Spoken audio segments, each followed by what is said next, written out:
Hi BookTube, I'm here with my 18th video for Rem Books, which is Review Every Day in May. And today I'll be reviewing The Crying of Lot 49 by Thomas Pynchon. This was published in 1966. It's a postmodern classic.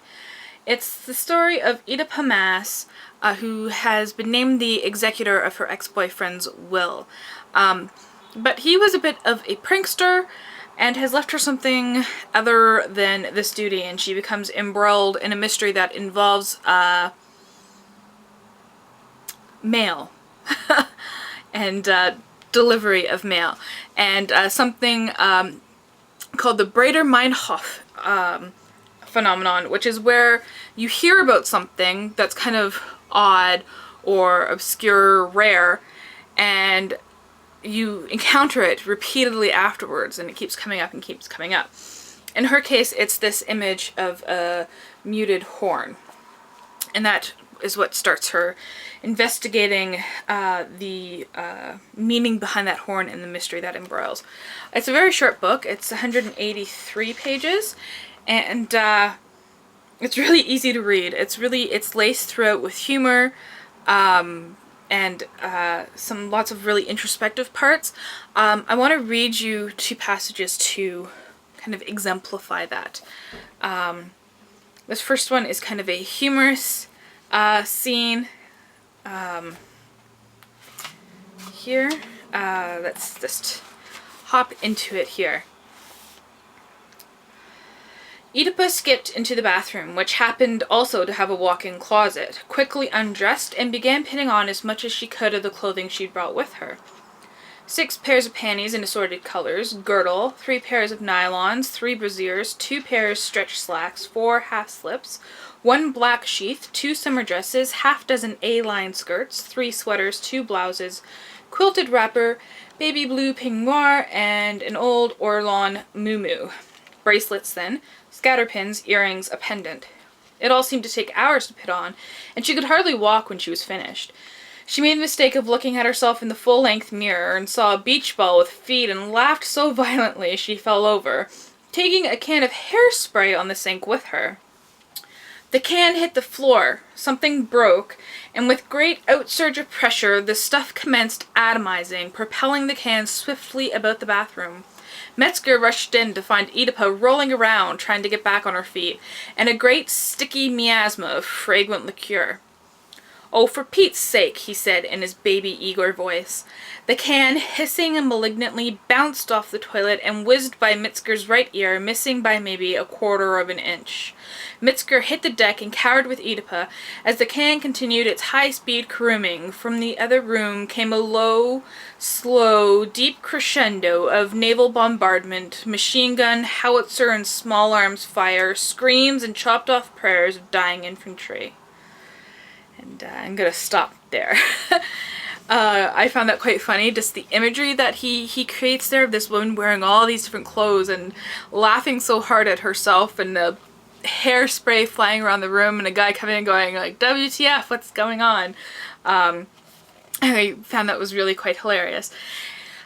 He also manages to include lots of really kind of thought-provoking and beautiful depictions of scenes as well. I'm going to read another passage because I think it's better to hear these things than rather me trying to describe them. So here we have it again. In Mexico City, they somehow wandered into an exhibition of paintings by the beautiful Spanish exile Remedios Vero on the central painting of a triptych called Bordando al Manto Terrestre, where a number of fair girls with heart-shaped faces, huge eyes, spun gold hair, prisoners in the top room of a circular tower, embroidering a kind of tapestry which spilled out the slit windows and into a void, seeking hopelessly to fill the void, for all the other buildings and creatures, all the waves, shapes, and forests of the earth were contained in this tapestry, and the tapestry was the world. Oedipa, perverse, had stood in front of the painting and cried. No one had noticed. She wore dark green bubble shades. For a moment she wondered if the seal around her sockets were tight enough to allow the tears simply to go on and fill up the entire lens space and never dry. She could carry the sadness of the moment with her that way forever. See the world refracted through those tears, those specific tears, as if indices as yet unfound varied in important ways from cry to cry. She had looked down at her feet, and known then, because of a painting, that what she stood on had only been woven together a couple thousand miles away in her own tower, was only by accident known as Mexico, and so Pierce had taken her away from nothing. There'd been no escape. And it goes on from there, but I won't read it because I could just read the whole book to you and that would be the review. It wouldn't take that long either. Yeah, but it's beautiful. The writing just really kind of grabs you. And it's also kind of comedic on another level where Pynchon brings you into this story that gets really confusing. And you know, if you need kind of straightforward meaning in a book, and if you need a plot, or if you like a sense of closure, then this is probably not the book for you. It takes you for an experience and kind of leaves you hanging at the end. The characters are great. They're caricatures rather than people that you're meant to form a connection with. They have hilarious names, like there's Mucho Mas. Dr. Hilarious is a psychologist. Mike Fallopian. And I don't think that's really the point of the novel, is to kind of get that attachment to characters. It takes it to a whole other level. I already gave you samples of the writing. It's beautiful. It really takes interesting turns, and he's able to condense quite a bit in this book. We get a play, we get songs. There's a band called the Paranoids, and let's see if I can find. You know, we get the lyrics. I don't know if that will show up, but we get lyrics to their songs in there.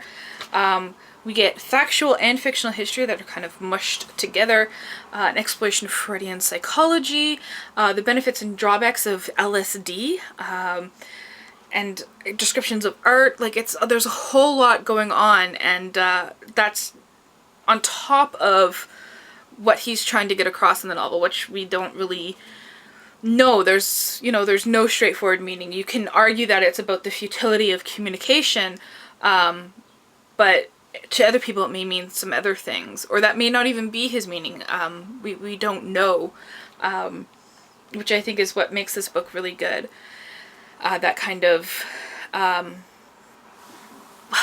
holding your hand and leading you further into misunderstanding. Yeah, it's really good. It's a really short, good introduction to postmodern literature. I suggest that you pick it up if you're interested in that. Let me know if you've read The Crying of Lot 49 or anything else by Thomas Pynchon, and thank you for watching.